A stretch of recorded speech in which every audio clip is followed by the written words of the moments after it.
Hello, it's Mrs. Kelly, your school counselor at Geist. It's so great to see you again. I know this week we've talked about stress and we've talked about what is stress. Stress are big emotions that we might be feeling. And normally we feel stress in our minds where we have so much going on, or we feel it in our bodies where we're tense or irritable and we're kind of moody.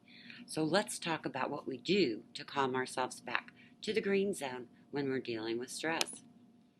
Let's look at our mindful activity here. If we look at our brains during stress, notice over here on the left side, our brains can look very much like clutter. Lots and lots of thoughts and feelings going on in our brains, and it's very hard to think. And what we're trying to do is get back in this calming zone where we're very, very focused and we're able to problem solve and we're able to think. So let's talk about some of those things we can do to calm ourselves back to that green and calm zone. If we look at what our brains do when it's stressed, we have a lot of parts of our brain, but three parts of our brain I want to focus on for stress. The very front part, and we'll look at our brain model. Our brain model looks like this. The very front part is our prefrontal cortex. And our prefrontal cortex is that thinking and problem solving area in the front of our brains. That's where we do our best thinking and our best problem solving. And right inside, if you'll look right here, is what we call the amygdala.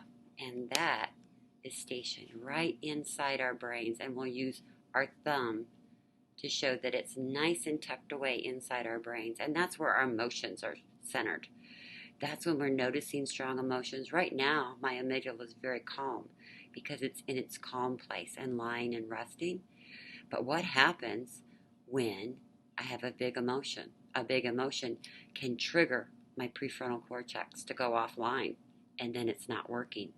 So when my emotions are in control, I'm not thinking very well because my prefrontal cortex or problem area of my brain isn't working very well. So I have to stop, notice my feelings, and calm down. Use my strategies to calm down my amygdala, put it back in place so that my prefrontal cortex is back online and I'm ready to think.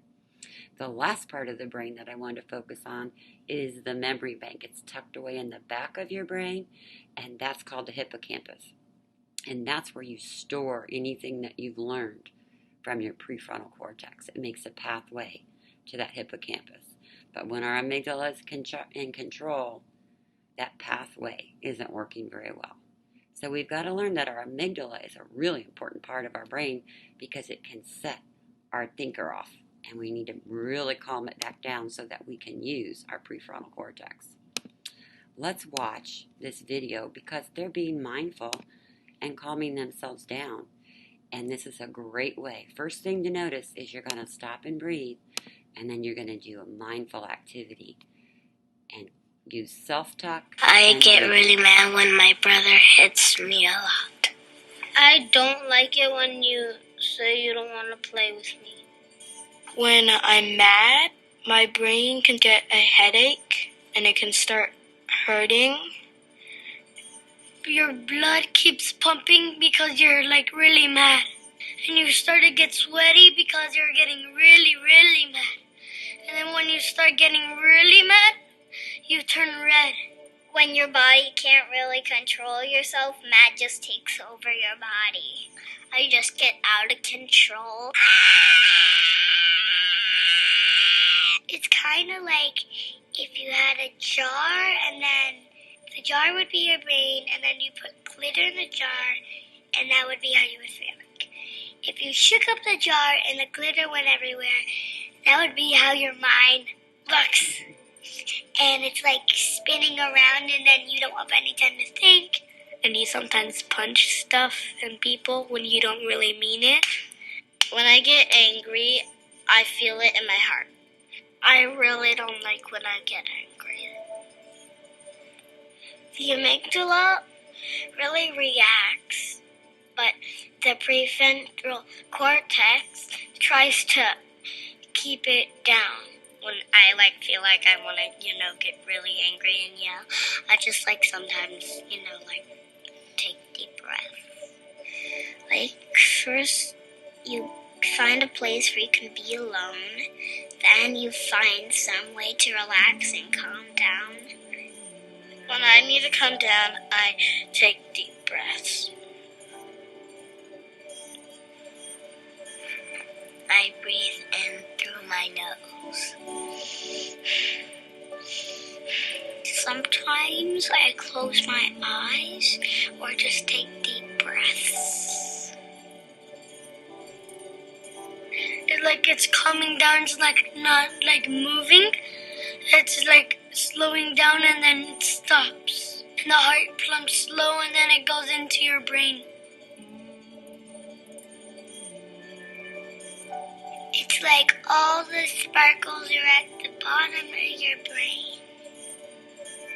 My brain slows down and then I feel more calm and then I'm ready to speak to that person.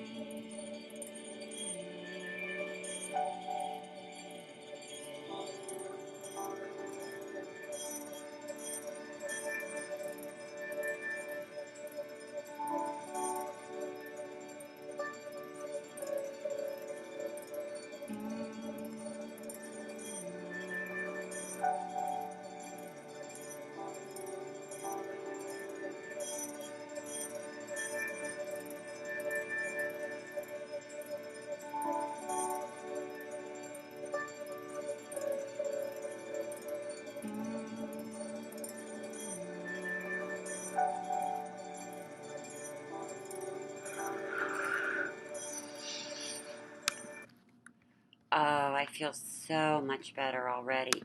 Have you noticed how much better you feel just after you've breathed? When the amygdala was all upset, we took a breath and took some more breaths, and our minds went right back to that calming space that we like so much, that feels so good. Let's look at how to calm the feelings. We just saw that in the video. And remember, when we teach our second steps lessons, we've learned that we stop. What is our signal? Ooh, I'm noticing that my body is really tense. I'm noticing that I'm feeling angry or my thoughts are racing. And then I want to name my feeling. Ooh, I think I might be kind of mad. Or, ooh, I might be kind of overwhelmed. Whatever that feeling is, stop and name it. And then we start with the calm down. Because notice over here on the right-hand side, you're noticing that this little guy, oh, he looks like he's getting really angry. So he's noticing in his body that his feelings are really, really irritated and he's really angry. And now he starts to breathe and use self-talk. Self-talk is so important. We say to ourselves, it's okay. I know what to do. I've got this. And you noticed in the video, their minds, all that glitter settled in their mind, all those feelings and those emotions and those thoughts. And now we're able to make a mindful choice. And our mindful choice comes from our prefrontal cortex. And we can make a great choice now that we're calmed down. We can choose to go walk away. We can choose to take some more time out.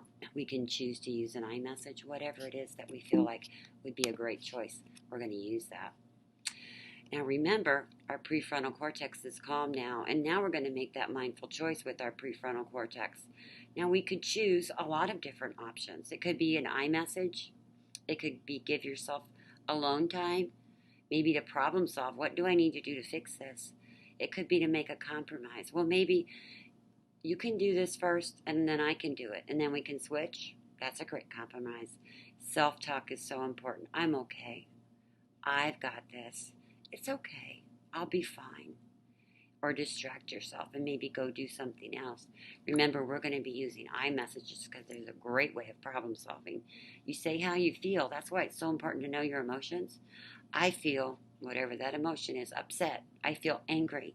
I feel irritated when you keep interrupting me. What did they do that made you upset? When you take my toy, when you won't listen to me. And then you ask for a fix. What could solve that problem for you? Will you please stop interrupting me? Will you please share the toy? Will you please take turns? Whatever it is that is the problem, you ask for a healthy solution. So now we're going to build our toolboxes because each of us has very specific things that help calm us. For me, when I'm in the blue zone, that's when I'm feeling a little bit sad and I'm a little bit sluggish and I'm a little bit feeling down. So in the blue zone, I might choose things like energizing. I might go for a walk and do some exercise. I might do some stretches. I might do some jumping jacks or a mindful activity that gets my mind going to wake me up for the day. In the green zone, I'm doing pretty well. So I'm doing fine and my amygdala is nice and calm. So in the green zone, I'm probably going to keep doing what I want to do because it's working for me. Well, when I'm in the yellow zone or the red zone, those are signals that something's a little not right with me and I'm starting to get out of control. So in those, I might choose to always notice first because we stop, notice name our feelings, and then we calm ourselves down. I always use self-talk. Self-talk is things like, I'm okay. I've got this. I know what to do.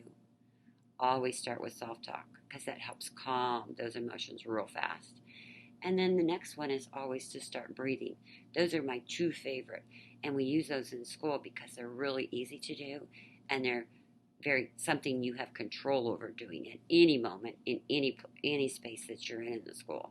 But then there's other toolboxes and you can talk about those things like playing with a toy, doing some stretches, walking, taking a quick walk to get some water, going and sitting in the beanbag or using a calming area with some fidgets. You start naming what some of those toolboxes are for you and you will be all set to be ready to go and know what to do when you're in those zones of blue, yellow, or red and you want to get back to this calming place. Remember, mindfulness is noticing that you're upset, and then we're going to notice that our amygdalas are way in control and we have a strong emotion and we need to stop, name the feelings, start breathing, self-talk, and calm ourselves down to where we're thinking straight. Have a wonderful day and keep practicing with your teachers and with your other students in your class and try to come up with some toolboxes for your class. I'll see you next week. Bye-bye.